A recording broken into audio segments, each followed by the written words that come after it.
Hello, Becca. How are you doing today? I'm doing very well, thank you. How are you doing? I'm great, thank you. Thank you so much for coming on the road with Sika. I know you guys are loving this weather. You guys are living the life in Ghana. Yeah, living the life. It's fantastic. Everything is just easy to find, so that's the most important thing for me. Yeah, lovely weather, fresh food. Fresh food, very, very important for me to eat healthy. So yes, fresh food is A1 for me. You can tell from the image. Yeah. So Becca, you train your Odo Ayeme. What has love done to you? Ooh, that's a question now. Love has done a lot to me and a lot for me. And sometimes when I talk about love, people think it's just about the male and female relationship. But for me, I believe love is everything. If we have love, there's peace, there's joy, there's happiness, and everyone lives in a world where there's very little commotion and war. And so for me, every time I sing a song, especially Shodo Daime, it was a song certainly talking about that relationship, but I look at it in a different perspective. If you want to know what the other side of love has done to me, it's done a very good job to me. I'm very excited. I'm happy about love right now. I'm happy about my relationship and the situation I'm in right now. And so singing a song like that was really easy for me to do. Oh, so you're in a relationship? Yes, I am. Yes. Featured Bisa Kdei. Yes. How was it working with him? Bisa is an amazing artist. He's just so amazing, and what I like about him is the originality of his music. He's taken us back into times where there was concert party, a song like Mansa. I mean, it's so concert party, and who would have thought that someone would actually do a song like that for people to accept it? And it clearly tells us that we need to go back to our roots. That's what we're missing. And so for me, I see him as a very unique, talented musician who has come to sort of like remind us of what we've lost and just brought it back to us. I see him as an amazing artist, really good.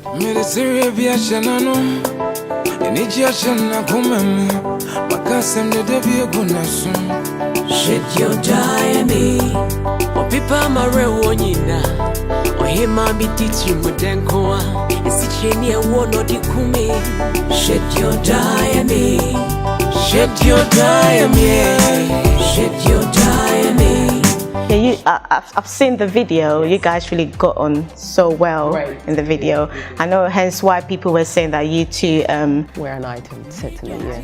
I think that the most important thing for me, every time I'm doing a song with someone, is the connection. If you see all my songs with M.I., Two-Face, Ice Prince Amani, Kwabna, every time I choose a male artist to do a song with, there has to be some kind of connection, because my song is really about love, and so I must be able to connect with you, not just when it comes to vocals, but also in the video.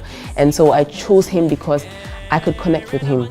I realized he's somebody that I could like deal with, and I just got a vibe with him, and so the video just came really naturally. You've performed at London, and it was with the live band, and I must say you are one of the most talented with a great voice. It was fantastic. I mean, performing live is like food to my soul. It's so amazing, it's beautiful, because you know, when you go to the studio, it's so easy for them to tweak things and make you sound good, but when you're on stage, that for me is the art and the act. Because that's what a lot of us are missing. We think it's just about going on stage and jumping about and putting a CD in and singing alongside it. But the true mark of an artist, I believe, and that's what was embedded in me from my old management, and even from when I was singing at church and school, is that the true mark of an artist is to go home and be able to execute a song properly, just like it is on your CD, and probably even much better than that. And so every time I go on stage, for me, using the live band is the #1 thing. I mean, if you call me and you say there's no live band, I tell you I can't do it, because that's a Becca brand, that's me, and I also want to showcase what really I'm really made of. So live band for me is my life.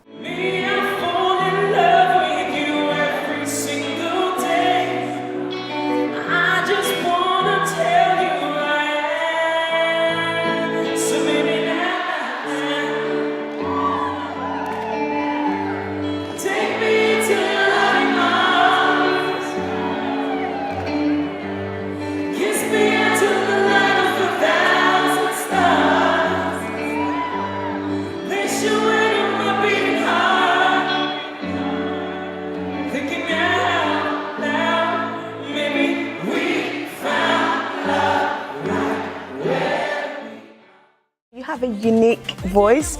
Yeah, I think maybe at the end of the interview I'll actually sing a little bit. So how does it feel as a woman to be in an industry that is highly dominated by men? It feels no different. It doesn't at all, honestly, it doesn't. Not for me. Not for me. I've never felt intimidated in any way. I just thought it was a challenge for me. Because then again, when I got into the industry, I think there were a few women in the industry, but they were not out there. And so I would go on stage and I would be the only woman with a lot of men. And that just motivated me, it pushed me. I wouldn't call it a problem because it was a challenge and I wasn't deterred. And through that, I was able to work harder and harder and got to where I am now. And so I think it was dominated by a lot of men then, but now there's a lot of women out there who are doing quite well. A lot of my sisters there. Because the reason why I said that is because you see a lot of support behind men when it comes to concerts. Certainly. But sometimes they expect women to expose themselves or twerk or before they get the attention, which I find a bit, so that's why I asked you that question. You're right about that. I mean, those are some of the challenges we face as women in the industry. I mean, sometimes I get certain gigs, as we call it, or shows, as other people call it, and even to be on that kind of platform, people think you might have gone through a certain avenue to go there, and sometimes that's disheartening. But I've never really been deterred because I know who I am, I know what I'm made of, and I know I've worked so hard for 10 years, and so everything that I do is for a merit. And I'm never ever deterred. They can say it, but that's the mark of being who you are and believing in yourself as well. I tell people all the time that if you do not believe in yourself, nobody's going to believe in you. It's a passion that I have. I believe in it. I know I can do it. I know that no matter whatever I put my mind to, I can do it. So nobody's going to say anything to bring me down. I am human. You think, oh wow, 1 or 2 times, but at the end of the day, I just dust it all down like that and just get up and do my work. I totally agree with you because obviously men are seen as superior. So when a woman reaches the same level as a man, she did something. It happens in the media industry. It happens everywhere. I think it happens everywhere, even in the corporate industry as well. For you to climb to the top, people think you must go through certain ways to get there. And I think that is changing now. And some of us are determined to make that change. Because it's amazing for me that people actually go around and do researches and things about you, and I come back and I'm smiling, I'm like, yeah, I didn't go through that menu, trust me, I worked hard for it. I worked hard, yeah, so it's good. Speaking of women, and you have an organization which raises funds for children with HIV and AIDS. What role do you play in that? Great. Actually, the organization specifically doesn't raise money for them. What it does was that it was the NHIS. It raises money for the NHIS, National Health Insurance for children and women who are underprivileged are not able to go to the hospital because they don't have money. And I did that because I realized that a lot of times people were dying because they didn't have little money, as much as 5 cedi to buy medication. And I thought that was appalling. I said, you know what? Yeah, the least I can do is go out there and seek for funds and then push it into the NHIS so it can support people who do not have money to buy medication or just go to a hospital to see a doctor. The HIV part is that I used to work with UNAIDS, and I still do work with UNAIDS, and I was a goodwill ambassador for some time, and what we aimed at doing was going out there and preaching the word and letting people understand that HIV/AIDS is not a death sentence, but people think it is. And we spoke about things like using a condom, which is one of the most important things, and reducing sexual multiple partners, and going to check your HIV status, which was very important to me, especially for women, because women think they were put in a box where you must be promiscuous to go to a hospital to check for HIV status, and men and other people saw you as, oh, you know, a woman going to check what she'd been doing. And so a lot of times women did not want to go and check, and so I was out there preaching the word and telling them, listen, go out there and check. It's for your own good. You might or might not be, but if you check it, there's medication out there that can help you live a normal and long life like everyone else is living.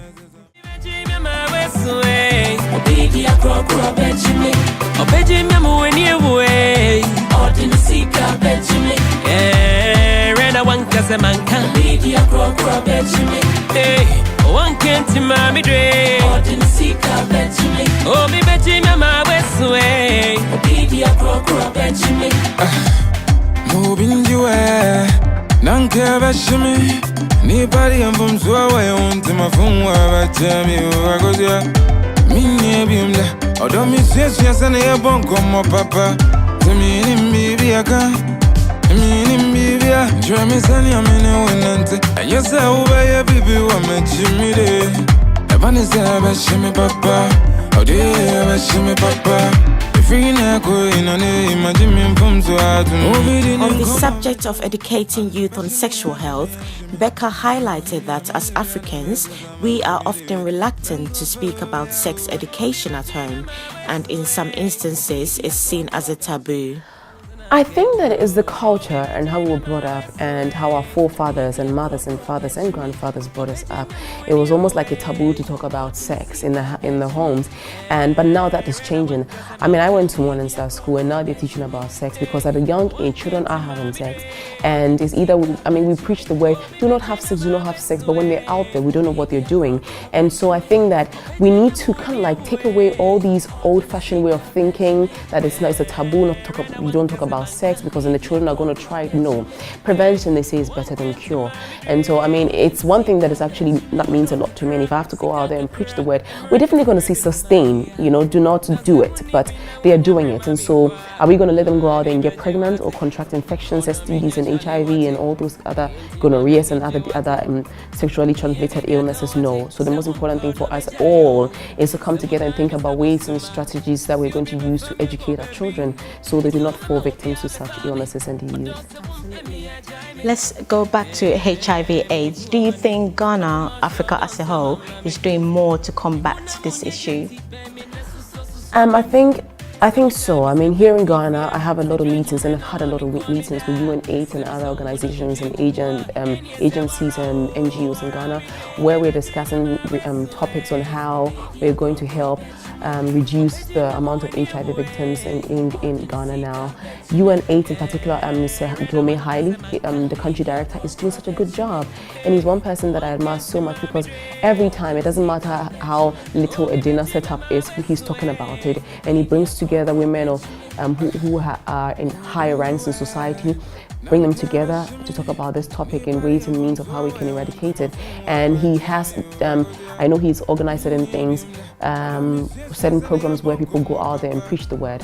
But again, I think it's more of us, the youth. Are we working hard towards ensuring that HIV goes totally? No, we're not. I think there's a lot of work that has to be done. And when I say everybody, I'm talking about myself as well. We're trying, but I think more can be done. And if we all come together and work hard towards it, I think we can do more to help get rid of HIV in Ghana and Africa as a whole. Because I specifically went to Kenya sometime to talk about this topic. Exactly. And because Kenya was a place in Africa where it really started a while back in the 80s. And so I think there's a lot of work that has to be done. They're trying, but we can still work harder. In anything at all, we can work hard. You are classified as an African woman because of your curvaceous, natural hair. How do you feel about your image? I love my image. I love who I am. And I mean, I've not always been natural. I used to wear weave-ons like everyone did. But at a certain point, I realized that I felt out of place a bit. And I don't have anything against people who wear weave-ons. It's fantastic. It's fine for them. It's really, really about the inside of you. If you're comfortable with yourself and your image and who you are. And yes, I am. I love my curves. I like who I am. I love my hair. I love my looks. I love my big, beautiful nose. Everything about me, I like it.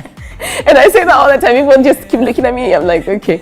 I do like everything about me. As much as, people would think it's part of branding, for me, when I was cutting my hair, it wasn't about that. I just wasn't too comfortable about, having really long hair, because I saw Beyonce with really long hair. I saw so many white girls with long hair, and I'm thinking I'm not. I mean, I don't have long hair naturally. My hair is kinky and curly, and I wanted it that way.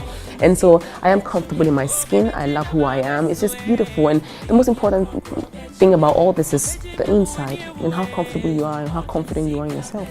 Becca, thank you so much for coming on the road with Sika. It's been a pleasure interviewing you. Thank you very much. I love being here. Thank you. God bless you.